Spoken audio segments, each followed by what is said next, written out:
আমার আব্বুর সাথেই আমার বেশি হচ্ছে লেগে যায়, কারণ আব্বু হচ্ছে আর্জেন্টিনা আর আমি হচ্ছে পর্তুগাল, আর আমার ছোট ভাই হচ্ছে ব্রাজিল।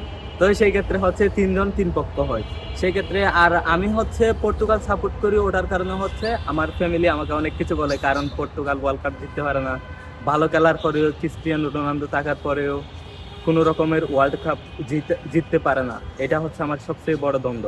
তারপরেও আমি আসলে ওয়ার্ল্ড কাপের জন্য খেলা দেখি না, আমার ক্রিস্টিয়ানের খেলা ভালো লাগে, তার পারফরমেন্স, তার গোল দেওয়া, তার হ্যাটট্রিক, এভরিথিং, তার সব কিছুই গুড সেক্ষেত্রে। এবং খেলার সবচেয়ে বড় একটা দিক হচ্ছে সবচেয়ে পুরনো প্লেয়ার হচ্ছে ক্রিস্টিয়ানো রোনালদো, বয়সে সবচেয়ে বেশি।